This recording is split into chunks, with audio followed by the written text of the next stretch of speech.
¿Qué tal, amables amigos? Un placer saludarles nuevamente al estar juntos estudiando la Sagrada Escritura, siguiendo siempre el consejo del Divino Maestro. San Juan capítulo 5, verso 39. Porque de tal manera amó Dios al mundo que ha dado a su Hijo unigénito. Y entonces dice allí el Señor Jesucristo, en ese texto glorioso: escudriñad las Escrituras, porque a vosotros parece que en ella tenéis la vida eterna, y ellas son las que dan testimonio de mí. Amigo, estamos ya a finales del mes de febrero del 2021, y en el mundo las tensiones se siguen generando en gran medida por el problema que ha afectado a toda la humanidad. Yo en esta ocasión quiero compartir con ustedes un tema que lo considero el tema central en las Sagradas Escrituras. Lo he titulado, por supuesto, El amor eterno de Dios. Y quiero comenzar leyendo las palabras del apóstol Juan en la primera epístola que él escribe en el capítulo 4. El verso 7 y 8 dice: amados, amémonos unos a otros porque el amor es de Dios. Todo aquel que ama es nacido de Dios y conoce a Dios. El que no ama no ha conocido a Dios, porque Dios es amor. Si ustedes notan, Juan llega a la cima, digamos, de su expresión al decir Dios es amor. No dice que Dios tiene amor, dice Dios es amor. La esencia de Él es amor. Cuando nosotros escudriñamos la Sagrada Escritura, por supuesto, y vemos cómo Dios se autorrevela a sí mismo, vemos tres atributos de la divinidad: su omnipotencia, que todo lo puede; su omnisapiencia, que todo lo sabe; su omnipresencia, que se encuentra en todos lados a través del ministerio del Espíritu Santo. Y por supuesto que si los seres humanos nos quedamos con esos tres atributos de Dios, comprendiendo que Él es un ser santo, puro, lleno de nobleza, y nosotros nos autoanalizamos y vemos todo lo que hay en nosotros: deficiencia, orgullo, vanidad, soberbia, inclinaciones negativas. Amigo, si nos quedamos solamente con esos tres atributos, podemos sentir un gran temor, porque Dios nos conoce todo lo que somos antes que siquiera que nosotros pensemos. Dios sabe perfectamente lo que hay en nuestras mentes y en nuestros corazones. Pero gracias a Dios que el apóstol expresa allí: Dios es amor. Por eso es que en el Evangelio de Juan, el capítulo 3 y el verso 16, dice: de tal manera amó Dios al mundo, que ha dado a su Hijo unigénito, para que todo aquel que en Él crea no se pierda, mas tenga vida eterna. Por eso es que el apóstol Juan sigue diciendo acá en la primera de Juan capítulo 4, desde el verso 9 en adelante: en esto se mostró el amor de Dios para con nosotros, en que Dios envió a su Hijo unigénito al mundo para que vivamos por Él.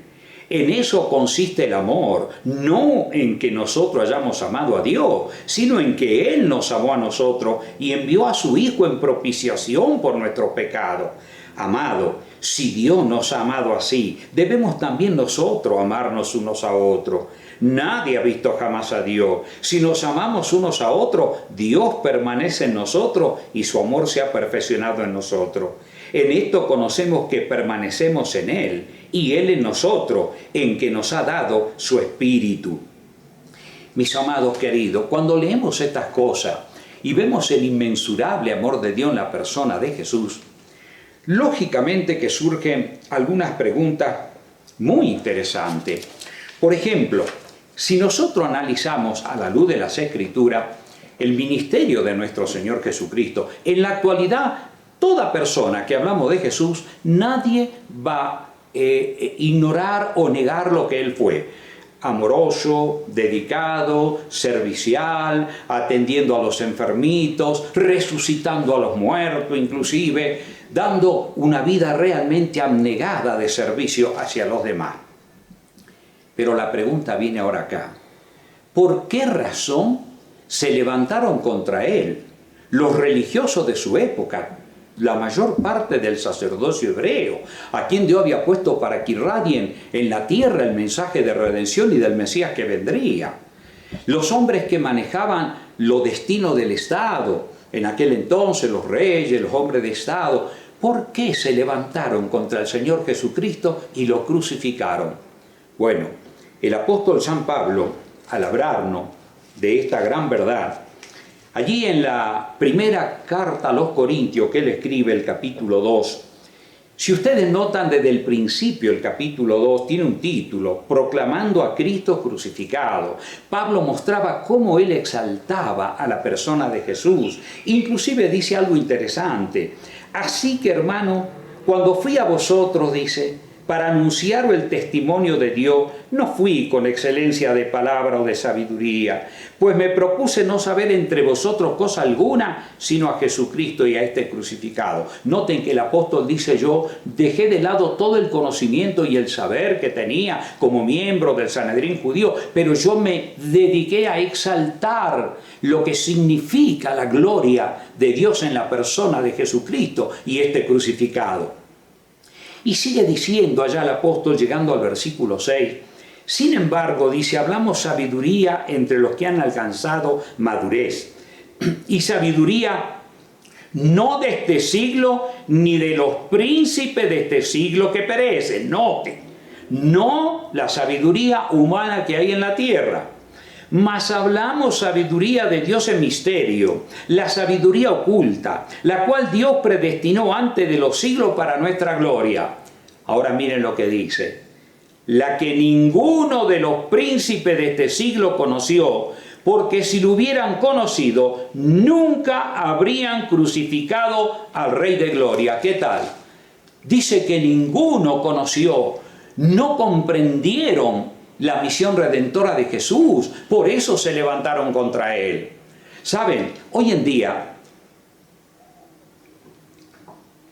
todas las personas, cuando hablamos de Jesús, exaltan todo lo bueno de Él, la virtud, que Él nos ama, que Él nos quiere, y eso es una gran verdad, porque el amor de Dios fluye por todos lados en la persona de Cristo.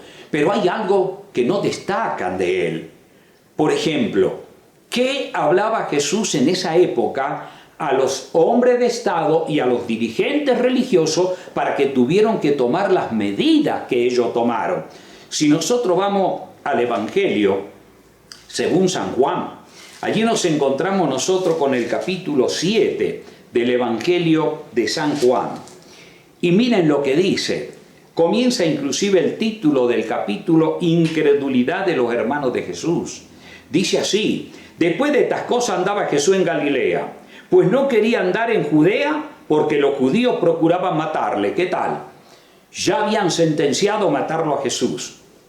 Estaba cerca, dice, la fiesta de los judíos, de los tabernáculos, y dijeron sus hermanos: sal de aquí, vete a Judea, para que también tus discípulos vean las obras que hace. Fíjense, los hermanos eran los hijos de José. Jesús no tuvo después la Virgen María hijo. Algunos se atreven a decir, después tuvo hijo. No, Señor. Los hijos e hijas que menciona la Biblia son hijos de José. Dios a la Virgen María la mantuvo sin tener más hijos. No es que no tuvo una relación normal con su esposo, sino que Dios la privó de tener más hijos para que ella hiciera un ministerio con Jesús. La prueba está que cuando él muere en el Calvario, Jesús la encomienda a los brazos de su discípulo Juan para que cuide de ella, y la Biblia dice que su discípulo la llevó y cuidó de ella, porque no tenía hermanos menores o hermanas menores. Pero miren qué interesante lo que Jesús dice acá. Miren.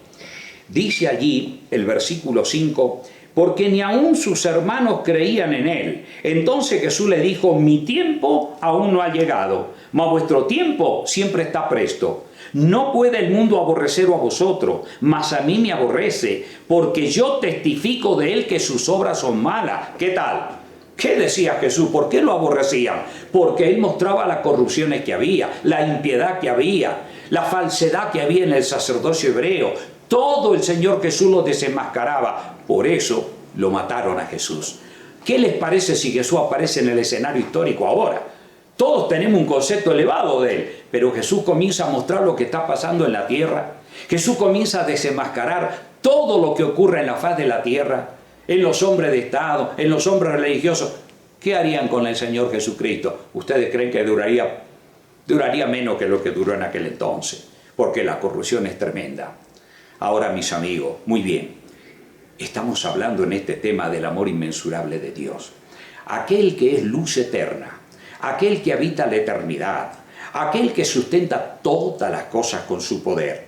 La mayoría se pregunta y dice, pero ¿y por qué entonces Dios permitió que exista el mal? Si Él es abundancia de bien, tiene toda la potestad, ¿cómo es que existe el mal? La mayoría no investiga la razón, pero cuando vamos a la Sagrada Escritura, Dios nos da una vislumbre de cómo fue que se desarrolló el mal en un mundo perfecto, donde Él crió criaturas perfectas. Vamos a llegar a ver que Dios tiene muchas criaturas en el universo, nada que ver con lo que está hablando la NASA, de los ovnis, de todo aquello. No, señor, Dios tiene criaturas perfectas. Satanás se encarga a través del espiritismo de hacer muchas manifestaciones, pero vamos a ver las criaturas que Dios tiene en el cosmos. Pero vamos primeramente a ver cómo se originó el mal en el cosmos. Si nosotros vamos, por ejemplo, al libro del profeta Isaías, el capítulo 14, allí la palabra de Dios nos da una vislumbre de lo que pasó en el mismo trono de Dios. Dice, ¿cómo caíste del cielo, oh lucero, hijo de la mañana? Cortado fuiste por tierra, tú que debilitabas a las naciones. Tú que decías en tu corazón, subiré al cielo en lo alto, junto a las estrellas de Dios levantaré mi trono. Y en el monte del testimonio me sentaré a los lados del norte. Sobre las alturas de las nubes subiré y seré semejante al Altísimo. Miren, ¿de qué está hablando acá? De una criatura celestial, lucero, hijo de la mañana, fuente de luz, Luzbel, tremendo, ese ángel perfecto. ¿En qué lugar estaba él? Cuando yo voy al libro del profeta Ezequiel, el capítulo 28, por ejemplo, dice allí la palabra de Dios, hijo de hombre, levanta endecha sobre el rey de Tiro, desde el verso 12, y dile así ha dicho Jehová el Señor, tú eras el sello de la perfección, lleno de sabiduría y acabado de hermosura. En Edén, en el huerto de Dios tuviste. De toda piedra preciosa era tu vestidura, de cornerina, topacio, jaspe, crisólito, berilo y ónice, zafiro, carlunco, esmeralda y oro. Los primores de tus tamboriles y flautas estuvieron preparados para ti en el día de tu creación. Tú, querubín grande protector, yo te puse en el santo monte de Dios, allí estuviste. En medio de las piedras de fuego te paseaba. Perfecto eras en todos tus caminos desde el día que fuiste creado hasta que se halló en ti maldad. ¿Qué tal, mis amigos? Fíjense que tanto Isaías como Ezequiel están describiendo a esta criatura perfecta que estaba en el mismo trono de Dios después del Padre y del Hijo. Él comandaba la hueste angélica, era muy amado. Y en él se reveló un espíritu que comenzó a gestarse en los cielos, obviamente para que él comience a querer tener un trono aparte. Obviamente que empezó a objetar las leyes de Dios, el carácter de Dios, para arrastrar a la tercera parte de los ángeles. Cuando se estudia en profundidad el detalle del origen del mal, podemos ver y analizar todo esto. Él arrastra a la tercera parte, ahí en Apocalipsis 12, está la gran batalla que hubo en el cielo entre Miguel y sus ángeles, dice. Miguel es Cristo. La palabra Miguel, por si acaso, algunos creen que es un ángel, porque la Iglesia Católica inventó la idea de que es un ángel con un tridente en un caballo clavándole un dragón. Cuidado, cuando se estudia toda la Biblia, Miguel, esa palabra en hebreo y en griego es Micael o Michael, que significa el que es como Dios es, y el único como Dios es Jesús. ¿En qué consistió esa batalla que aparece ahí en Apocalipsis 12? Ustedes pueden leer del verso 7 al 9, yo les estoy relatando cómo fue la historia. Allí dice que no hubo más lugar para ellos en el cielo y fue arrojado a la tierra y sus ángeles fueron arrojados con él. Alguien dirá, ¿y por qué Dios lo mandó a la tierra? Si tiene un universo tan grande, ¿por qué no fue para otro lado? ¿O por qué no lo destruyó allá nomás? ¿Saben por qué? Porque Dios tiene, la única arma que Él tiene es el amor. Si Dios lo hubiera destruido a Luzbel, él era un ángel amado. Era un ángel querido por todos los ángeles y los mundos no caídos. Si Dios lo hubiera destruido allá, hubieran pensado que Luzbel tenía razón y todos hubieran obedecido a Dios por temor ya, y no por amor, por temor de miedo, no de obediencia y de respeto. Pero mis amigos, para esta batalla Dios tiene una sola arma, el amor. ¿Y cómo lo manifestó Él?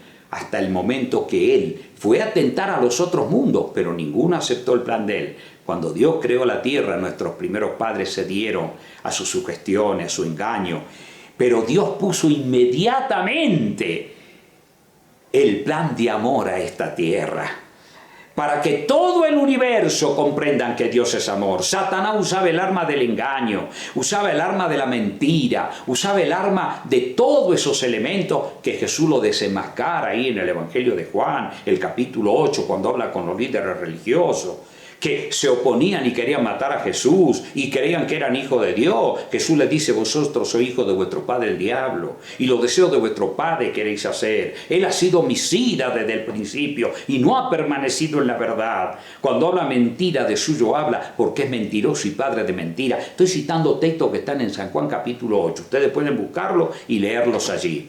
Mis amados queridos, Dios puso urgente el plan de amor. ¿En qué consiste ese plan de amor? Miren lo que dice el apóstol Pablo escribiéndole a los cristianos de Roma.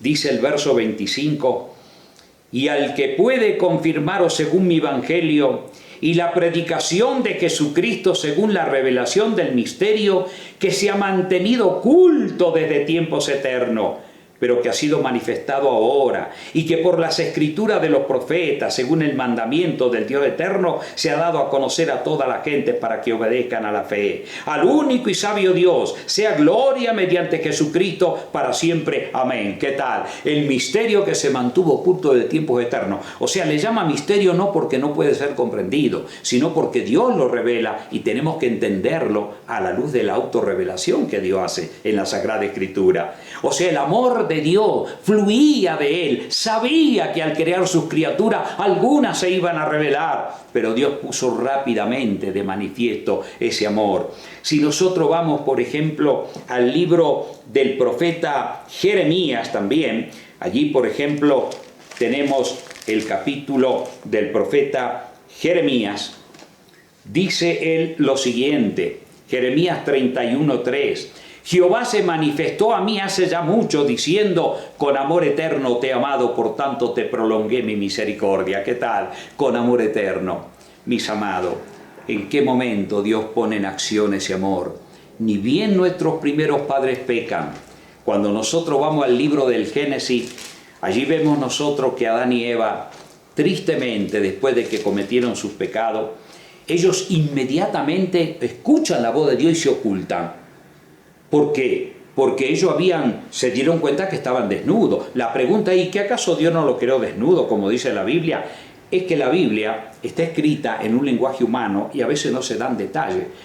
Pero ellos tenían no vestiduras artificiales, sino una gloria de luz como cubría a los ángeles. Y cuando ellos pecan, esa gloria desaparece, se ven desnudos y cogen hoja de higuera y se ocultan cuando Dios habla. ¿Saben por qué se ocultan? Porque el pecado no hace huir de Dios. El hombre no busca a Dios por naturaleza. Si el Espíritu de Dios no nos tocara y nos revelara y nos buscara y nos hiciera comprender lo que Dios quiere que comprendamos, nosotros no buscaríamos a Dios. En el próximo tema vamos a ver detalles sobre eso. Cómo es que nacemos nosotros y cómo es que buscamos a Dios por la influencia del Espíritu de Dios. Pero mis amados, yo quiero terminar esta parte en este tema mostrando qué pasó. Dios le había dicho a Adán que el día que coman del árbol, que era un símbolo de su soberanía, porque ya existía el mal y Dios tenía que probar a sus hijos en la lealtad hacia él, Dios le dijo que el día que coma iban a morir. La pregunta es: ¿y por qué Adán vivió 930 años y Eva también un buen tiempo? Pero ¿por qué no murieron ese mismo día? Bueno, en el capítulo 3, el versículo 21, allí tenemos nosotros un texto que, aunque chiquitito el texto, pero en ser una gloria tremenda. ¿Qué dice el texto bíblico? Y Jehová Dios hizo al hombre y a su mujer túnicas de piel y lo vistió. Para que ellos tengan túnicas de piel, Dios tuvo que matar corderos allí. Pero no fue Dios el que los mató, porque Dios no es el causante de la muerte. Él es el dador de la vida. Yo Me imagino con qué instrumento, porque no había cuchillo filoso ni piedra filosa, porque eso vinieron después del diluvio. Pero toda la tierra era tan hermosa, no tenía los declives que ahora tiene, aterrador y espeluznante las montañas. Eso es fruto del diluvio universal. Toda la tierra estaba adornada por piedras preciosas, brillantes, oro, diamantes. Dios no creó eso para que esté bajo la tierra. Con el diluvio, por los antediluvianos, que se envilecieron en su maldad y en su pecado, y Dios tuvo que destruir. Dios sepultó todo eso bajo tierra. Pero ¿con qué instrumento Adán habrá comenzado a frotarle en el cuello del cordero? Porque Dios le dijo a Adán, trae ese cordero que tú tanto amas. Comienza y Adán habrá preguntado, pero Señor, ¿por qué? ¿Qué ha hecho el inocente animal? Y le habrá dicho, hijo, tú pecaste, pero ese inocente animal es una figura de mi hijo que un día tiene que venir a morir por ti. Así que para que tú tengas vida y oportunidad de arrepentirte, ese corderito está simbolizando la muerte de mi inocente hijo. Así que por lo tanto, Adán, yo te estoy dando una oportunidad para que te arrepientas, para que yo te tenga de nuevo en mi seno, en el día que restaure la tierra, Adán. ¿Comprende? Y con qué sufrimiento Adán habrá matado ese corderito. Y después que terminó de hacerlo, Dios le habrá dicho, ahora trae el otro cordero que ama a Eva. Y mátalo también por ella, porque la salvación es individual, nadie se salva colectivamente. Algunos creen que la fe es algo de los padres, de padre a los hijos. No, señor. La fe es algo que debe ser reveído en forma muy personal con cada uno de nosotros. El amor de Dios es inmensurable. Yo quiero recordar esto con las palabras del apóstol de Juan el Bautista, ahí en el Evangelio de Juan, el capítulo 1. Cuando ustedes lean, Juan el Bautista ve a Cristo que aparece en el escenario y dice, ahí el Cordero de Dios que quita el pecado del mundo. ¿Desde cuándo el Cordero de Dios quita el pecado del mundo? Si yo voy al libro del Apocalipsis, miren, todo esto me está revelando el inmensurable amor de Dios por nosotros. En el capítulo 13 del libro de Apocalipsis, cuando se estudian las profecías, allí aparecen los poderes de unas bestias que están representando a sistemas religiosos que se levantan contra Dios. Pero miren lo que dice el verso 8. Y la adoraron, note, esto no es político, es religioso. Y la adoraron todos los moradores de la tierra, cuyos nombres no estaban escritos en el libro de la vida del Cordero, que fue inmolado desde el principio del mundo. ¿Qué tal? Esas personas no llegaron porque no aceptaron a Cristo. Hay registros en los cielos. Y cuando nosotros comprendemos que somos pecadores, nos humillamos, pedimos perdón, aceptamos el plan de Dios en la persona de Jesús, nuestros nombres son escritos en el libro de la vida. Y acá dice que aquellas personas que adoraron a esos sistemas es porque su nombre no estaba escrito en el libro de la vida del Cordero que fue inmolado desde el principio del mundo. O sea, cuando Adán mató a aquel Cordero, Cristo sufría por nosotros. Mis amados, yo quiero terminar con las últimas palabras de Apocalipsis, el capítulo 22. Así como Dios es un Dios de amor y de misericordia y de redención, Dios también es un Dios de justicia. Si yo voy al capítulo 22, por ejemplo, del libro del Apocalipsis, dice el versículo 12, he aquí yo vengo pronto, y mi galardón conmigo para recompensar a cada uno según sea su obra. Yo soy el alfa, el omega, el principio y el fin, el primero y el último. Noten que está hablando Jesús. Bienaventurados los que lavan su ropa para tener derecho al árbol de la vida y para entrar por las puertas de la ciudad. Cuando se estudia ese detalle, ese texto, significa aquellos que obedecen los mandamientos de Dios, que son limpiados por la justicia de Cristo y emblanquecidos en esa gracia redentora que está simbolizando por vestiduras blancas. Dice, mas los perros estarán fuera, y los hechiceros, los fornicarios, los homicidas, los idólatras y todo el que ama y hace mentira. Mire, acá está englobando todos los pecados de la humanidad. Los perros que menciona acá tienen varios significados, pero uno de ellos, el levítico, son los homosexuales. Porque están destruyendo la imagen de una sociedad que Dios creó desde el mismo Edén. Esposo y esposa, para que los hijos simétricamente se críen bajo la influencia de un papá y de una mamá, y el varón sea varón y la mujer sea mujer. ¿Qué está pasando con los hombres de la tierra? ¿Qué está pasando con aquellos que juran en la Biblia para ocupar sus cargos y no lo obedecen? Y están aprobando todo eso. Qué terrible, mis amigos. Qué terrible será aquel día si no se arrepienten y humillan sus corazones. Y aquellos que proclamamos esta verdad, estamos en tela de juicio porque ellos creen que no puede ser, que no debe ser así. En la sociedad que vivimos tenemos que respetarnos. Y claro que sí, todos nos respetamos. Porque Dios ama al homosexual como ama al borracho y como lo ama al ladrón y como lo ama al criminal y como lo ama al egoísta. Pero no para que vivamos con nuestros pecados. Dios vino a salvarnos de nuestros pecados para que dejemos de ser pecadores. Por eso dice acá, y Él es yo Jesús, verso 16, he enviado mi ángel para dar testimonio de estas cosas en la iglesia. Yo soy la raíz y el linaje de David, la estrella resplandeciente de la mañana. Mis amados, es Jesús que está hablando. El que tanto nosotros decimos que nos ama, sí, claro, pero Él también reprende. Ahora miren, antes de todo el castigo, Dios sigue usando la misericordia. Y el espíritu y la esposa dicen ven. Y el que oye diga ven. Y el que tiene sed venga. Y el que quiera tome del agua de la vida gratuitamente. Sí, la salvación es gratis. Nadie necesita pagar nada por la salvación. Es un amor inmerecido que Dios nos entrega todo porque nos ama y porque quiere que nos salvemos. Mis amados, que Dios te bendiga. No rehuyes escudriñar las Escrituras porque en ella tenés la vida eterna. Y ellas testifican del amor inmensurable de Dios en la persona de Jesús. Que Dios te bendiga. Permíteme hacer una oración. Querido Padre, en esta hora te pedimos perdón por haber ignorado el amor inmensurable que tú tienes por nosotros. Ayúdanos a comprenderlo cada vez más y alistarnos para las mansiones eternas. En el nombre de Jesús. Amén.